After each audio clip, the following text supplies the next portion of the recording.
निवडणूक आयोगाच्या माध्यमातून मतदारांच्या याद्या अपडेट करायचं काम चालू आहे। BLO BLA यांच्या माध्यमातून हे काम सुरू आहे। आता नारायणगावच्या ग्रामपंचायत कार्यालयामध्ये हे BLO काम करतात। आपण जरा त्यांच्याशी बोलूया। ताई एक मिनिट। मॅडम, या ठिकाणी आता जे काम चालू आहे कशा प्रकारे प्रतिसाद मिळतोय? प्रतिसाद अतिशय छान आहे आणि लोक आमच्यापर्यंत येत आहेत आणि आम्हाला चांगलं सहकार्य मिळत आहे। सगळे माहिती देत आहेत। आम्ही पण त्यांच्या व्यवस्थित चांगल्या प्रकारे नोंदी करून घेत आहे। प्रक्रिया नेमकी कशी राबवता? प्रक्रिया राबवायची म्हणजे त्यांचे फॉर्म आलेले आहेत प्रत्येकाचे, याच्यानुसार वॉर्डनुसार त्याचे आम्ही हे करत आहोत। आणि मग लोक ज्यावेळेस येतात आमच्यापर्यंत आम्ही ते फॉर्म मध्ये हे करतो, त्यांना देतो, त्यांचे फोटो वगैरे लावून घेतो, त्यांची सगळी माहिती आम्ही याच्यामध्ये। तुमच्याकडे कुठला भाग आहे? माझ्याकडे 310 आहे। आणि किती मतदार आहे तुमच्याकडे? माझ्याकडे 1045। आतापर्यंत किती झाले? आतापर्यंत 560 मध्ये नोंद झालेली आहे। आता पाऊस सुरू आहे, काय अडचण वगैरे? अडचण नाही, परंतु पाऊस सुरू असल्यामुळे ना लोक कमी म्हणजे थोड्या कमी प्रमाणात येत आहेत। अजून म्हणजे लोकांपर्यंत माहिती जाणं गरजेचं आहे। BLO ची नेमकी जबाबदारी काय आणि BLA ची जबाबदारी काय? BLO ची जबाबदारी आहे की आपल्यापर्यंत जे वोटर्स येतात त्यांची आपण सगळी माहिती नोंदवून घेणं आणि BLA ची आमच्यापर्यंत ती माहिती पुरवणं, ही जबाबदारी BLA ची आहे। नारायणगाव ग्रामपंचायतीनं तुमची इथं व्यवस्था केलेली आहे। नारायणगावचे उपसरपंच बाबू पाटे, इथले सरपंच सदस्यांनी पावसाळ्यामध्ये चांगलं नियोजन केलं, बसण्याची व्यवस्था केली, काय भावना? खूप छान असं त्यांचं आम्हाला सहकार्य आहे आणि एकदम त्यांनी असं म्हणजे लोकजागृती खूप मोठ्या चांगल्या प्रमाणात केलेली आहे आणि त्यांचं आम्हाला खूप चांगलं सहकार्य आहे। आजी, तुमचं काय नाव? काय नाही, माझं नाव काय? सुमन आहे। पूर्ण नाव? सुमन किसन बोल। बरं, काय अडचण वगैरे येते का? नाही नाही, काय भाऊ, तुम्हाला काय अडचण येते का? नाही, अजिबात नाही। काय प्रतिसाद कसा आहे? उत्तम प्रतिसाद आहे। हे पूर्णपणे माहिती भरतात, आहे लोकांना माहिती देतात, आहे आणि जास्तीत जास्त प्रमाणामध्ये फॉर्म भरून घेतात। ताई, काय तुम्ही काय सांगाल? व्यवस्थितरित्या काम चालू आहे। तुम्ही इथे नाव चेक करायला आले? नाही, मी स्वतः BLO का BLA? BLO BLO काय नाव? मोनाली विजय गायकवाड। तुमच्याकडे कुठला भाग आहे? माझ्याकडे 306 नंबरचा भाग आहे। नारायणगावचा। आपण या ठिकाणी पाहतोय नारायणगाव ग्रामपंचायतीनं इथे मतदार यादीचं काम पुनर्निरीक्षण करण्याचं काम चालू आहे। आपल्यासोबत ग्रामपंचायत सदस्य आरिफबाई आहेत। आरिफबाई, कशा प्रतिसाद मिळतो? प्रतिसाद चांगला आहे। 60-65% मॅपिंग झालेलं आहे आणि अजून 8-10 दिवस राहिलेले, तर मॅपिंग होऊन जाईल। 80-85% मॅपिंग होईल। आता ती प्रक्रिया नेमकी कशी राबवतात? ती प्रक्रिया अशी आहे की जे वोटर लिस्टमध्ये 2024ला नाव आहे त्यांचे आई वडील किंवा आजी आजोबा हे 2002ला त्यांचं नाव पाहिजे, तर त्यांचं मॅपिंग होते असं। आणि ज्यांचं मॅपिंग झालं नाही त्यांना सरकारने 12 डॉक्युमेंट दिलेले आहे, त्यापैकी 2 डॉक्युमेंट त्यांना सबमिट करायचे आहे। त्या 2 डॉक्युमेंट त्यांचं हिअरिंग होईल, त्यांना नोटीस येईल, हिअरिंग होईल आणि मग त्यांचं मतदार यादीत नाव राहणार की नाही राहणार हे ते ठरवते। आता मतदार यादीचं पुनर्निरीक्षण होत आहे। तुम्ही सगळी मंडळी अतिशय प्रामाणिकपणे काम करतात। अनेक वेळेला बोगस मतदान होतं किंवा बोगस मतदार याच्यामध्ये घुसवले जातात, याच्यामुळे त्याला काय आळा बसेल का? आता ते कळलं ना, ते जे लोक त्याच्यात कंप्लेंट करत होते का बोगस मतदान आहे, तर 80-85% जर मॅपिंग झालं आणि स्थळांतर आणि मैच जर गेलं तर 100% मतदार यादी एकदम क्लिअर होते ना। मग त्याच्यात बोगसचा काही विषयच राहत नाही किंवा दुबार मतदान काही आहेत, काही मयत आहेत, त्याच्यामुळे 100% होणार आहे। आता नारायणगाव परिसरातील अनेक लोकांचं अजूनही मतदान यादी अपडेट करणं किंवा त्यांची माहिती देणं अपूर्ण आहे। अशा मतदारांना तुम्ही काय आवाहन कराल? अशा मतदारांनी 8 तारखेपर्यंत आपलं जे आपले BLO आहेत ते 18 बूथ आहेत, 18 बूथपैकी जिथं ज्यांचं नाव आहे त्यांनी तिथं मॅपिंग करून घ्यावं। निवडणूक आयोगाने राबवलेला हा उपक्रम निश्चित चांगला असून नारायणगाव ग्रामपंचायतीने या ठिकाणी ह्या लोकांची व्यवस्था केलेली आहे। सध्या पाऊस चालू आहे, त्यामुळे BLO BLA एकत्र बसतात। काही ग्रामपंचायतीचे सदस्य देखील त्यांना सहकार्य करतात। नारायणगावच्या सरपंच, उपसरपंच, त्यांचे सदस्य, ही सगळ्या मंडळीने जो राबवलेला उपक्रम आहे तो निश्चित कौतुकास्पद आहे। मतदारांनी या ठिकाणी आपल्या यादीमध्ये नाव आहे का किंवा पुन्हा मतदार यादी अपडेट करण्याचं काम चालू आहे। निवडणूक आयोगाचा हा प्रोग्राम नेमका काय आहे, BLOंना नेमकं काम काय दिलेलं आहे आणि इथं आलेल्या नागरिकांनी काय करायचं आहे आपण जरा समजून घेऊया. मॅडम, नेमकी प्रक्रिया काय सुरू आहे? आता सध्या SIRचा प्रोग्राम चालू आहे. त्याच्या अगोदर 3-4 महिन्यापूर्वी मॅपिंगची प्रक्रिया चालू होती. काय मॅपिंग करायचं म्हणजे नेमकं काय करायचं? म्हणजे जे 2002च्या जेव्हा SIR झाला होता त्यावेळी ज्या मतदार यादीमध्ये ज्यांचं नाव आहे आणि सध्या आत्ता जी 2026ची अपडेट यादी आहे त्या दोन्हीमध्ये ज्यांचं नाव असेल ते सेल्फ मतदार यादी त्यांची म्हणजे मतदार आहे. आता मला एक सोपं भाषेत सांगा. माझं नाव सुरेश लक्ष्मण वाणी. चला मला माहिती सांगा की हे माझं नाव कन्फर्म करून घ्यायचं आहे. मी नेमकं काय काय करायचं? मग ज्यावेळी तुम्ही 2002ला ज्या ठिकाणी तुम्ही मतदान केलेलं आहे आता माझं मतदान त्यावेळेला विघ्नर कारखान्याच्या निवृत्ती नगरला होतं. मग मी आता काय करायचं? मग तुम्ही त्यावेळी ज्या ठिकाणी होता त्या ठिकाणी तुमचं जे मतदार बूथ होतं त्या ठिकाणी तुमच्या यादीचा भाग क्रमांक, तुमचा अनुक्रमांक आणि तुमचा जो मतदारसंघ आहे तो क्रमांक आणला की त्या क्रमांकाचं टाकून आजच्या करंट यादीमध्ये तुम्ही मॅप केले जाता. आता मतदारसंघ तर हा जुन्नरच आहे. मग मतदारसंघ वेगळा कसा? आता हे झालं आपल्या तालुक्यातलं, पण आता ही जी बाहेरचं असेल. आपण परराज्य जे आहे त्या परराज्यांचा सुद्धा मतदारसंघ क्रमांक वेगळा असतो, जिल्हा वेगळा असतो. त्या काळी ते जे लोक आहेत ते ज्या ठिकाणी होते त्या ठिकाणी ते मॅप होते.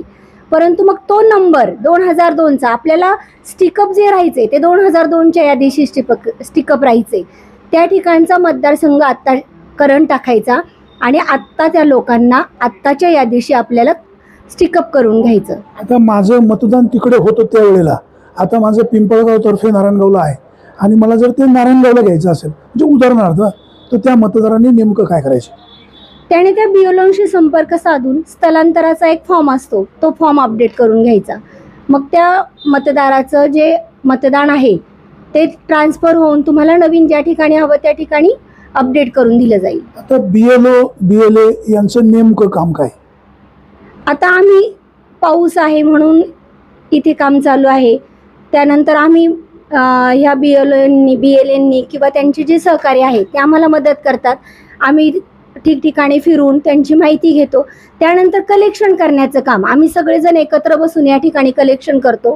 त्यांची माहिती फॉर्म फिलअप करावे लागतात. पावसामुळं आमची थोडी गैरसोय होते, परंतु ग्रामपंचायत नारायणगावने खूप अतिशय उत्तमरित्या आम्हाला एक सुरक्षित असे ठिकाण उपलब्ध करून दिलं. त्यांचे सहकारी असतील, सरपंच असतील, त्यांचे बाकीची जी टीम असतील, सदस्य असतील, त्या सर्वांच्या सहकार्याने अतिशय उत्तमरित्या आमचं कामकाज चालू आहे. आणि हे आमचं निवडणूक आयोगाचं जे काम आहे लोकसेवेचं ते आम्ही आमच्या पद्धतीने पूर्णरित्या करण्याचा प्रयत्न करणार आहोत. आता नारायणगाव ग्रामपंचायतीने तुम्हाला जागा उपलब्ध करून दिली. नारायणगाव ग्रामपंचायतीचं अभिनंदन.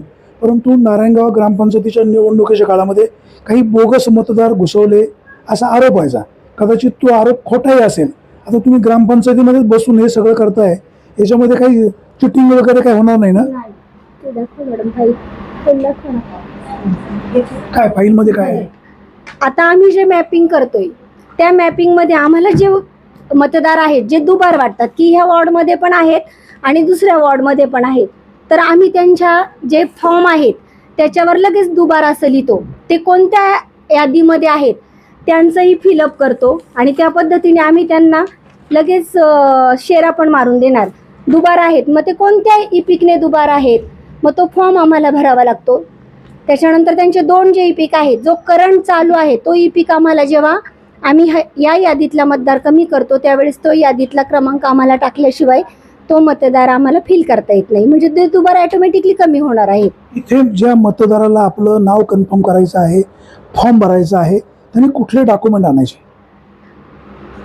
सध्या मतदाराने आपला ज्या ठिकाणचा पत्ता आहे 2002 यादीतला तो स्वतः असेल तर तो घेऊन यावं, किंवा तो मतदार 2002च्या यादीत नव्हता परंतु त्याचे आई वडील त्यावेळी होते तर त्यांचा जो मतदार आपले जे 3 ठरलेले आहेत क्रमांक ते आणावे.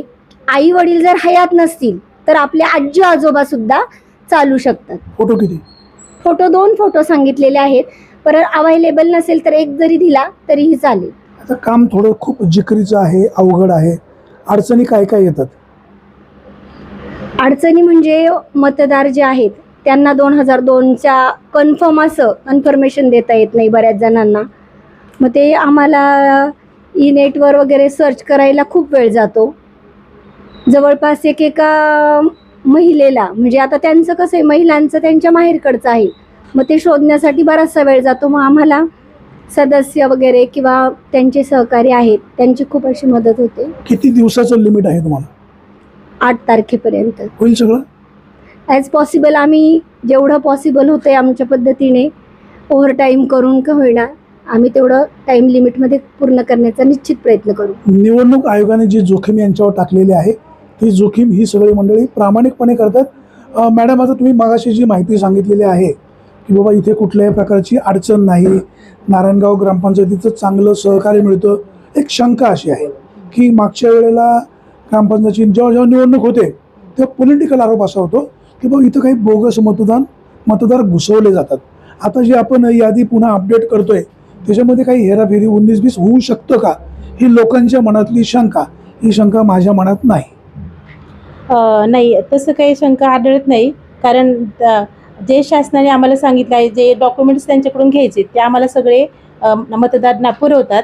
त्याच्यामुळे आमच्या मनात शंका आतापर्यंत उपस्थित झालेली नाही आहे आणि लोकांचे सहकार्य चांगले लाभत आहे. बोगस मतदानाचं आतापर्यंत तर काही आढळलेलं आम्हाला नाही आहे. तर नारायणगाव ग्रामपंचायतीनं तुमची इथे व्यवस्था केलेली आहे. काही मतदार इथे येत नाही, तुम्ही काही वेळेला अनेकांना फोन करता, वास्तविक तुम्ही प्रत्येकाच्या घरी जायला हवं. परंतु आता पाऊस सुरू आहे, ज्या मतदारांची यादी अपडेट करणं बाकी आहे तर त्यांना तुम्ही आव्हान काय कराल? मतदारांना एवढंच आव्हान आहे की आम्ही तर लोकांपर्यंत पोचण्याचा प्रयत्न करतोच, पण कधी कधी लोक कामानिमित्त बाहेर जात असतात. त्याच्यामुळे आम्हाला ती म्हणजे दिवसभरात ती अवेलेबल होत नाही. तर त्यासाठी आम्ही काय करतो की असं कॅम्पचं एक आयोजन केलेलं आहे. समजा ती इथे नारायणगाव ग्रामपंचायत आहे, ह्या ठिकाणी सुद्धा म्हणजे लोक येत आहेत, आम्हाला चांगलं सहकार्य करतायत आणि लोकांना एवढं सांगणं आहे की प्रत्येकाने आपलं SRIचं काम पूर्ण करून घ्यावं, एवढी विनंती आहे. आता मला एक सांगा, हे काम तसं खूप जिकरीचं आहे, खूप मेहनतीचं आहे, आपलं कुटुंब पाहून हे सगळं करायचं आहे, लोकांचा प्रतिसाद मिळतोच, परंतु त्यांना फोन कर, बोलून घे, काय काय अडचणी येतात? अडचणी तर खूप येतात. वास्तविक आम्ही सर्व शिक्षिका म्हणून काम करत आहोत. शासनाने ह्या कामासाठी आम्हाला सकाळी 7 ते 12:30पर्यंत शाळेची वेळ दिलेली आहे आणि त्याच्यानंतर आम्हाला हे काम करायचं आहे. आम्ही अक्षरशः 8-8, 9-9 वाजेपर्यंत हे काम करत आहोत. मॅडम म्हणाले की आम्ही ओव्हर टाईम करतो. म्हणजे आम्ही सकाळी जे 5ला आमचं काम सुरू होतं तर रात्री आम्ही 12पर्यंत, कधी कधी आमचे हे फॉर्म नाही ते कंप्लीट नाही झाले तर आम्ही हे घरीसुद्धा काम करत असतो. त्याच्यामुळे आमची शाळेची मुलं, आमचं स्वतःचं वैयक्तिक आयुष्य, त्याच्यामुळे खूप म्हणजे असं आम्हाला खूप संघर्ष करावा लागतो. खूप धावपळ होत आहे आणि महिला म्हणून आमची खूपच धावपळ होत आहे. थोडंसं त्याने अजून कालावधी वाढवला असता म्हणजे आम्ही काम तर व्यवस्थित चालूच आहे, परंतु कालावधी कमी असल्यामुळे आमची जास्त प्रमाणात धावपळ होत आहे. तुमच्या ही जी अतिरिक्त जबाबदारी दिली आहे निवडणूक आयोगाने, याचं तुम्हाला काय मानधन वगैरे अशी काही पॉलिसी ठरलेली आहे? मानधन त्यांनी ठरवलं आहे पण अद्यापपर्यंत आमच्यापर्यंत आलेलं नाहीये. देतील. निवडणूक आयोगाने जी या मंडळीनं जोखीम टाकलेली आहे, हे सगळे BLO BLA अतिशय प्रामाणिकपणे काम करतायत. ज्या मतदारांचं नारायणगावच्या या ज्युडिशियलमध्ये यादी अपडेट करणं बाकी आहे त्यांनी या ठिकाणी या माहिती द्या. हे BLO BLA घरी येऊन तुमची माहिती घेऊ शकतात. सध्या पाऊस सुरू आहे त्यामुळे नारायणगाव ग्रामपंचायतीनं या ठिकाणी व्यवस्था केलेली आहे. ही जबाबदारी प्रत्येकाची आहे, केवळ BLO यांची जबाबदारी आहे असं नाही. तर भारताच्या प्रत्येक नागरिकांनी या निवडणूक आयोगाला सहकार्य करायला हवं. सुरेश वाणी, विघ्नर टाइम्स, नारायणगाव.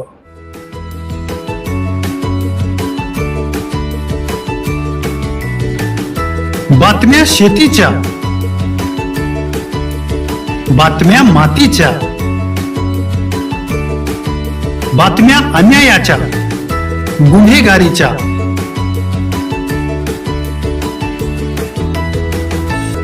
राजकारणाच्या आणि समाजकारणाच्या, शोषणाविरुद्ध बुलंद आवाज, जनसामान्यांच्या हुंकाराची गाज, सत्कार्याला प्रोत्साहन, दुष्कृत्याला अनुशासन, निर्भीड, निस्पृह, सडेतोड, बेधडक आणि रोखटोक म्हणजेच विघ्नहर टाइम्स. शोध बातमीचा, ध्यास सत्याचा. आपलं चॅनल, आपली बातमी. सबस्क्राईब तर कराच, पण बेल आयकॉनवर क्लिक करायलाही विसरू नका.